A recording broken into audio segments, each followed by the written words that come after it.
제가 교회에서 이런 표현을 들은 적이 있습니다. 어떤 표현이냐? 오늘 너무 귀한 강사님께서 우리에게 하나님 말씀을 전해 주시겠습니다. 귀하게 쓰임 받는 형제가 오늘 예배 중에 특송을 하겠습니다. 너무 귀한 강사라서 그런지 그런 사람이 교회에 오면 교회에서 밥도 비싼 걸 사주고 심지어 호텔도 잡아줍니다. 너무 귀한 형제라서 그런지 그런 사람은 교회에서 더 인정하고 사람들이 더 반갑게 맞아주고 손이라도 한번 잡아보고 싶어하고 그럽니다. 저는 그런 모습 볼 때마다 늘 궁금하고 지금도 궁금합니다. 이게 맞나? 이러한 의무는 그들이 귀하지 않다는 말이 아닙니다. 이러한 말과 이러한 태도와 이러한 의식 속에 담겨 있는 분위기가 있단 말이에요. 무언가 그들이 더 귀한 존재로 인식되고 그들을 더 귀하게 대접하는 분위기가 있다는 것. 이로 인해서 상대적으로 누군가는 덜 귀해요. 그리고 덜 귀하게 여겨도 된다라고 하는 분위기가 있단 말이에요. 강사님에게는 함부로 말 안 하죠. 근데 교회에서 가난하고 힘없는 자에게는 아무 말이나 합니다. 이래도 되는 건가? 여기에 대한 의문이 있단 말이에요. 하루는 예수님께서 여리고라는 동네를 지나가고 있었습니다. 자, 누가복음 18장 35절을 보세요. 여리고에 가까이 가셨을 때에 누가 있었어요? 한 맹인이 길가에 앉아서 뭘 하고 있었죠? 구걸하고 있었습니다. 거지인 겁니다. 맹인이니까 앞을 못 보겠죠. 근데 소리는 들었다고. 갑자기 시끄러워지는 거예요. 온 동네가. 그래서 물은 거예요. 지금 도대체 무슨 일이 일어났길래 이렇게 갑자기 주변이 소란스러워집니까? 그랬더니 사람들이 알려줍니다. 지금 예수가 지나가고 있다. 그래서 사람들이 몰렸다. 그 이야기를 듣고 난 후에 이 사람이 어떻게 했는지 38절 함께 읽어볼까요? 시작. 맹인이 외쳐 이르되 다윗의 자손 예수여 나를 불쌍히 여기소서 하거늘 보이지도 않는데 내 목소리가 예수님에게 들려야 하기 때문에 지금 예수님이 어디쯤 와 있는지도 몰랐을 텐데 막 소리를 지르는 거예요. 나를 불쌍히 여겨주세요. 나를 불쌍히 여겨주세요. 그랬더니 사람들이 어떻게 해요? 39절. 앞서가는 자들이 그를 꾸짖어 잠잠하라. 잠잠하라. 성경이니까 이렇게 점잖게 표현이 되어 있지. 실제로 뭐라고 했을까요? 조용히 하니 씨. 닥치라고. 끄지라고. 그리고 이어지는 누가복음 19장 바로 이어지는 내용이에요. 예수께서 여리고로 들어가 지나가고 있었습니다. 거기 누가 있었어요? 삭개오라 이름하는 자가 있으니 세리장이요 또한 부자라. 한번 여쭤볼게요, 여러분. 맹인 거지가 귀합니까? 부자 삭개오가 귀합니까? 누가 더 귀해요? 누가복음 18장과 19장을 보면 아시겠지만 예수님은 둘 다 귀하게 여겨 주셨어요. 둘 다. 그런데 문제는 사람들이에요. 사람들은 예수를 찾는 맹인은 꾸짖는데 예수를 찾는 부자는 꾸짖지 않아요. 맹인에게는 막대하는데 부자에게는 막대하지를 않아요. 더 귀하게 여기는 부류가 정해져 있는 거예요. 하루는 예수님께서 성전에 올라가서 사람들을 가르칩니다. 누가복음 20장 45절에 모든 백성이 들을 때에 예수께서 제자들에게 뭐라고 합니까? 긴 옷을 입고 다니는 것을 원하며 시장에서 문안 받는 것과 회당의 높은 자리와 잔치의 윗자리를 좋아하는 서기관들 조심해라 라고 했습니다. 당시 사람들이 하나님 말씀인 율법을 연구하고 가르쳐 주던 서기관들을 매우 존중했습니다. 그들을 따르고 그들을 귀하게 여기고 만나면 인사를 드리고 어떤 모임이나 잔치가 있으면 최서기관님 자리 이렇게 만들어 놓고 오시면 오셨다. 모시라고, 빨리 모시라고, 여기로 모시라고. 귀하게 여겼던 거예요. 심지어 그들의 삶이 이랬을지라도. 47절. 그들은 과부의 가산을 삼키고 외식으로 길게 기도하는 것을 알면서도 사람들은 그들을 존중했다고. 왜? 서기관이니까. 그리고 바로 이어지는 누가복음 21장 1절을 보세요. 예수께서 눈을 들어 부자들이 헌금함에 헌금 넣는 것을 보시고 또 어떤 가난한 과부가 2렙도 넣는 것을 보셨다. 한 과부가 나옵니다. 가난하대요. 그 2렙돈이 생활비 전부였대요. 한번 여쭤볼게요. 서기관이 귀합니까? 과부가 귀합니까? 부자들이 귀합니까? 과부가 귀합니까? 둘 다 귀합니다. 왜? 하나님 보시기에 누군가의 귀함은 그의 위치나 그의 재산이 부여하는 가치가 아니라 그가 하나님의 자녀이기 때문에 주어지는 가치이기 때문에 그래요. 그러니까 모든 사람은 귀해요. 그럼에도 불구하고 교회에서 이런 표현을 듣는단 말이에요. 어떤 표현? 너무 귀한 강사님께서 오늘 말씀 전해주시겠습니다. 그 강사가 귀한 만큼 다른 사람도 귀하단 말이에요. 근데 그 귀한 강사는 그렇게 비싼 밥을 처먹이면서도 교회에서 오늘 먹을 것이 없는 한 가난한 과부는 외면받는다고. 이게 정상인가? 귀하게 쓰임받는 형제가 찬양하는 것을 듣고 그의 손이라도 붙잡고 인사하는 것은 즐거워하면서 오늘 또 외롭게 예배당에 홀로 와서 인사 한 명 나눌 사람이 없는 그 한 사람은 왜 외면당해도 되는 것일까? 이런 의문이 든단 말이에요. 그리고 여기서 이어지는 질문이 더 나와요. 사람들이 귀하게 여기는 자들을 통해서만 하나님의 귀한 역사가 일어나는 것일까? 사람들이 귀하게 여기는 자들을 통해서 하나님의 귀한 일들이 더 많이 일어나는 것일까? 그 형제만 통해서 하나님의 귀한 일이 더 많이 일어나는 것일까? 그 목사를 통해서만 하나님의 귀한 역사가 일어나는 것일까? 오늘 본문 룻기는 이렇게 시작합니다.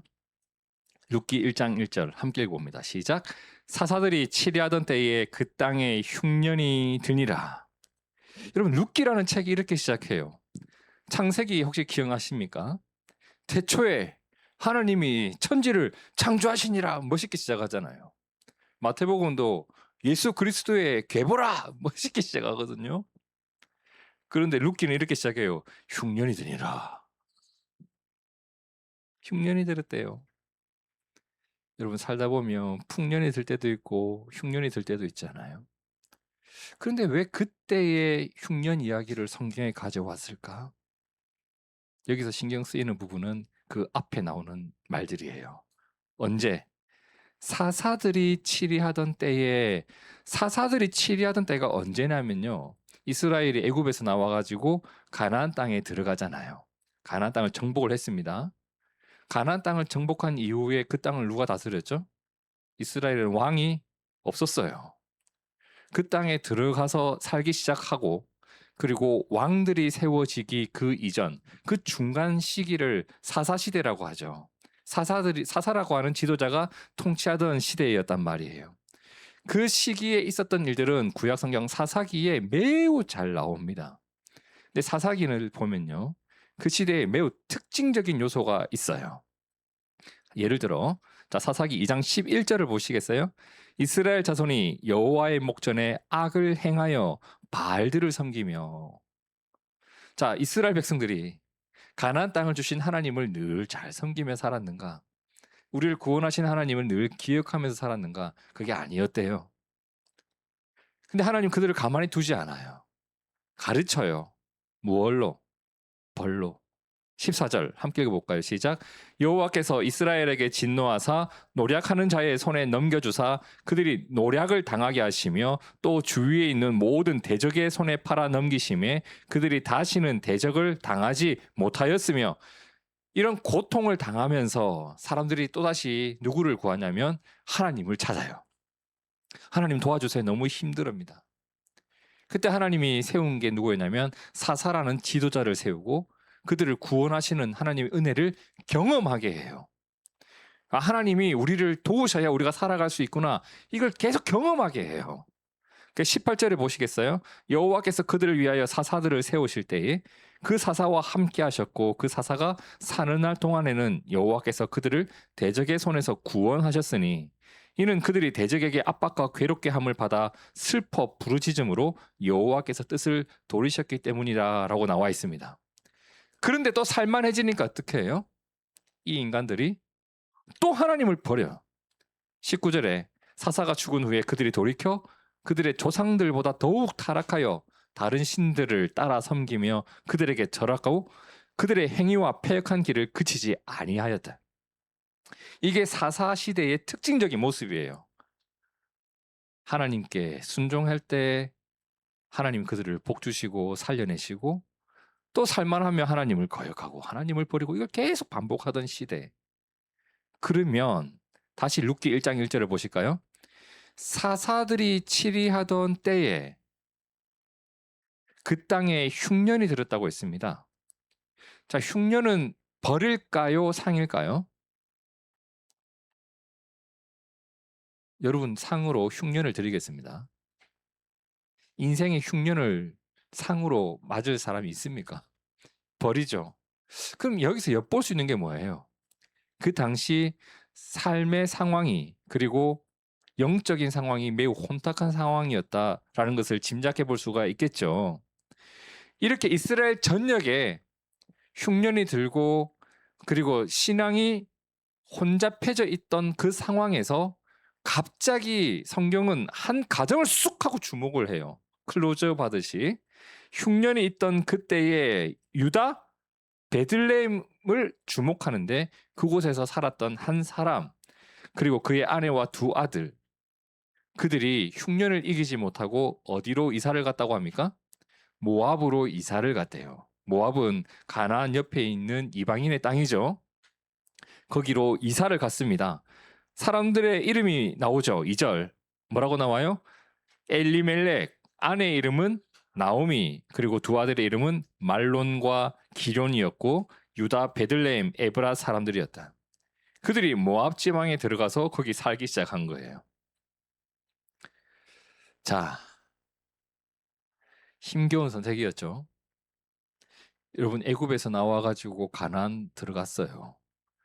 거기서 분배받은 땅에서 겨우겨우 살아가고 있는데 이사가 쉬웠겠어요? 지금으로부터 3,500년 전의 사건입니다. 이사가 쉽겠냐고요. 남의 땅에 들어가서 사는 게 쉽겠냐고요. 살려고 힘겨운 선택을 한 거예요. 그런데 어떤 일이 있었죠? 3절에 나오미의 남편 엘리멜렉이 죽어버린 거예요. 새로운 곳에서의 삶을 이제 개척해가는 과정에서 남편이 죽어버린 거예요. 상황이 안 좋아졌어요. 어떻게 해야 돼요? 버티면서 살아가는 거예요. 버티면서 살아가는데 그곳에서 또 기쁜 일도 있었어요. 어떤 기쁜 일이 있었지? 4절. 그들은 모압 여자 중에서 아내를 취하였는데 두 아들이 장가를 간 거예요. 말론과 기론이 결혼을 했네. 자, 며느리 이름이 나와요. 한 명의 이름 뭐예요?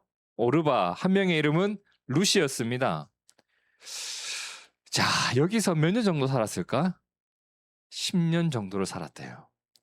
처음에 이사 갈 때는 한 얼마 정도 버티다가 돌아올 수 있을 거야 라고 생각하면서 갔을 텐데, 벌써 거기서 산 지 10년이 된 거예요. 저도 장유동에서 이렇게 오래 살 줄은 몰랐습니다. 장유동에 산 지 벌써 10년이 다 돼요. 한 이 정도를 모압 땅에서 지낸 거예요.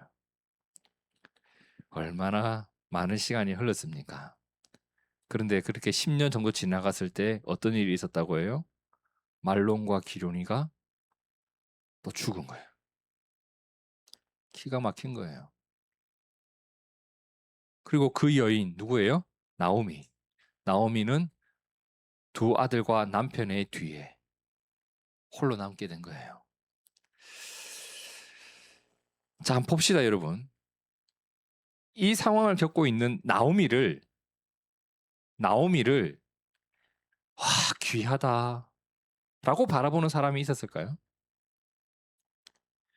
가난해서 이사를 갔습니다. 먹을 게 없어서 이사를 갔어요. 남편이 죽었습니다. 두 아들이 죽었습니다. 인생이 험난하고 살아갈 길이 막막해요. 이 여인의 인생을 보면서 참 귀하다. 누가 그렇게 말을 할까? 굳이 오래전 그 사건을 생각해 보지 않더라도 오늘날 교회 안에서 귀하게 여김받는 사람들이 어떤 사람인지, 오늘 우리가 누구를 귀하게 여기고 누구를 천하게 여기는지 가만히 한번 생각을 해보자고요. 나오미 같은 인생을 지금 겪고 있는 그 사람의 인생을 보면서 귀하다. 진짜 귀한 분입니다. 한 번도 들어본 적이 없습니다. 여러분, 룻기가 이렇게 시작합니다. 1절과 5절에 보니까 나오는 단어들마다 그냥 답답해요. 흉년이 되니라. 남편이 죽으니라. 두 아들이 죽으니라. 10년을 거기서 보내었더라. 그리고 홀로 나오미만 남았더라. 그렇게 나오미는 모압에서 두 아들이 결혼해서 만났던 두 며느리와 함께 살아가고 있었던 거예요. 자, 그럼 이제 우리가 여기서 주목해야 될 것이 있습니다. 이 가정의 이야기가 지금 하나님 말씀인 성경에 기록되어져 있어요. 그죠? 이건 뭘 의미하는 겁니까? 하나님이 나오미와 그 두 며느리를 알고 계신다는 거죠. 보고 계셨다는 거죠. 우리가 보기에는 너무 초라하고 불쌍한 가정이거든요. 누가 이런 가정의 역사를 기록으로 남겨놓겠어요? 조선왕조실록이나 이런 왕들의 역사를 보세요. 역사서를 보세요. 뭐 우리 근대사를 보세요. 그 누구도 이러한 가정의 이야기를 기록으로 남겨놓지 않아요. 누구도 기억하지 않는 누군가의 인생일 뿐이라고요. 그런데 하나님께서 성경에 이 가정의 이야기를 담아두셨다고요. 왜? 귀한 역사거든요. 룻기가 어떻게 끝나는지 여러분 잘 아실 것 같은데, 룻기의 제일 마지막 구절인 룻기 4장 22절 함께 읽어볼까요? 시작. 오벳은 이새를 낳고 이새는 다윗을 낳았더라. 그럼 오벳은 누가 낳았을까요? 다윗의 아버지가 이새고 이새의 아버지가 오벳인데, 오벳을 낳은 사람이 누구냐면 나오미의 며느리 룻입니다. 이 가정에서 다윗이 태어납니다. 그리고 이 족보를 통해서 예수님이 오셨잖아요. 성도 여러분, 사람들에게 존경받는 자리에 있는 자만 귀한 게 아니에요. 성공한 자만 귀한 게 아니에요. 존귀하신 하나님께서 창조하셨기에 그의 인생이 귀한 것이고, 또한 우리 모두가 하나님 사랑을 받았기 때문에 우리는 귀한 겁니다. 다시 한번 여쭤볼게요. 여리고의 맹인이 귀합니까? 부자 삭개오가 귀합니까? 모두 귀한 거예요. 삭개오를 통해서만 하나님 일하시나요? 맹인의 눈을 뜸을 통해서도 하나님 일하신다고요. 서기관이 귀합니까? 한 과부가 귀합니까? 모두 귀합니다. 모두 오늘 내가 있는 그 위치에서 하나님께서 나에게 맡기신 소중한 사역을 감당하며 살아가면 되는 거예요. 모두 귀합니다. 그런데 하나님 쓰시는 것은 귀한 자리에 있는 자가 아니라 어떤 자인가? 디모데후서 2장 20절. 큰 집에는 금그릇도 있고 은그릇도 있죠. 나무 그릇도 있고 질 그릇도 있죠. 이건 바꾸지 못하는 거예요. 바뀌지가 않아요. 그런데 누구든지 이런 것에서 자기를 깨끗하게 하면 귀히 쓰는 그릇이 된다고 했습니다. 하나님 쓰시는 그릇이 어떤 그릇이에요? 금입니까? 은입니까? 나무입니까? 질입니까? 하나님 쓰시는 그릇은 깨끗한 그릇이라고요. 그러면 오늘 우리가 꿈꿔야 될 것이 하나님의 귀한 쓰임을 받기 위해서 주님 제가 귀한 사람이 되게 해주십시오. 이게 아니라 깨끗한 그릇이 되어야 될 거 아닙니까? 정말 많이 이런 기도를 하더라고요. 하나님, 이 아이가 이렇게 되어가지고 하나님의 귀한 쓰임 받게 해주시옵소서라고 하면서 주일에 교회도 안 나와요. 왜? 그 자리에 올라가야 되니까. 말이 안 되는 거잖아요. 하나님의 귀한 쓰임 받게 해달라고 어떤 자리에 나를 올려달라고 해놓고 그 자리에 올라가고 나면 하나님 생각하지 않는다고요. 왜? 그 기도할 때부터 이미 하나님에 대한 마음이 없었어요. 그러니까 겉으로 포장만 하는 거예요. 내 욕망을 하나님 쓰임 받기 위해서라는 말로 계속 포장을 하는 거예요. 하나님께 쓰임 받는 그릇은 어떤 그릇이에요? 깨끗한 그릇이라고요. 청결한 마음으로 주를 바라보고 청결한 마음으로 주를 바라봤던 한 맹인이 눈을 떴습니다. 한 가난한 과부가 두렙돈을 드리고 나서 주님께 칭찬을 받습니다. 나오미가 완전히 무너진 인생 같았지만 하나님의 쓰임을 받습니다. 너무 큰 아픔이 있었지만 그 아픈 인생을 하나님이 쓰셨습니다.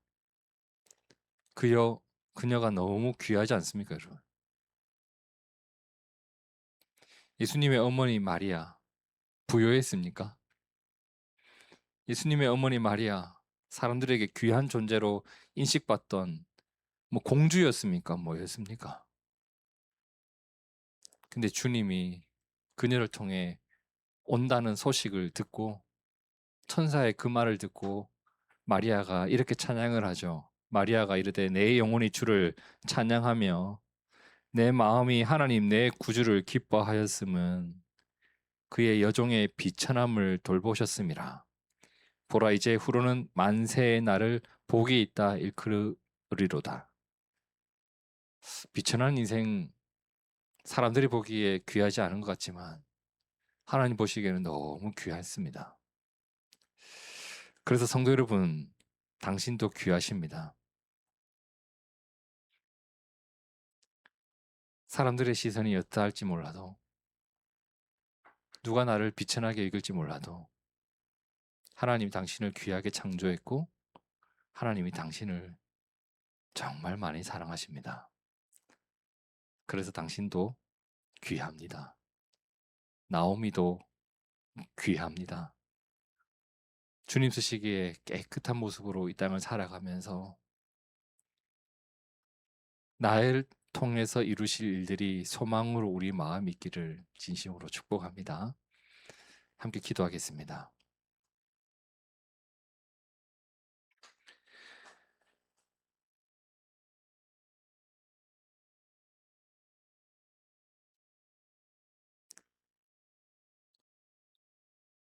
하나님 보시기에 우리 모두가 귀한 자임을 오늘 우리가 잘 알고 있습니다. 주님, 세상에서 귀하다고 말하는 사람만 귀한 것이 아니라 하나님 창조하신 모든 사람들이 귀하고 모든 사람이 하나님 사랑받는 자들이기에 나도 그들을 존중할 줄 알고 그들을 사랑하며 살아가는 한 사람이 되고 싶습니다.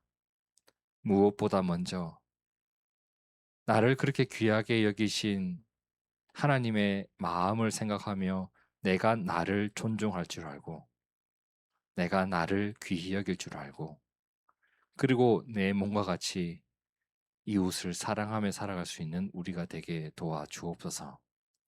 우리의 시선이 세상의 가치로 왜곡되어지는 것이 아니라 하나님 말씀으로 바르게 세상을 바라보고 사람을 바라볼 수 있도록 도와주옵소서. 나오미의 인생을 귀하게 쓰셨던 하나님, 오늘 우리의 인생도 귀하게 이끌어 주시고 주님의 뜻에 합당하게 우리의 인생을 이끌어 주옵소서. 예수님 이름으로 기도드립니다. 아멘, 아멘.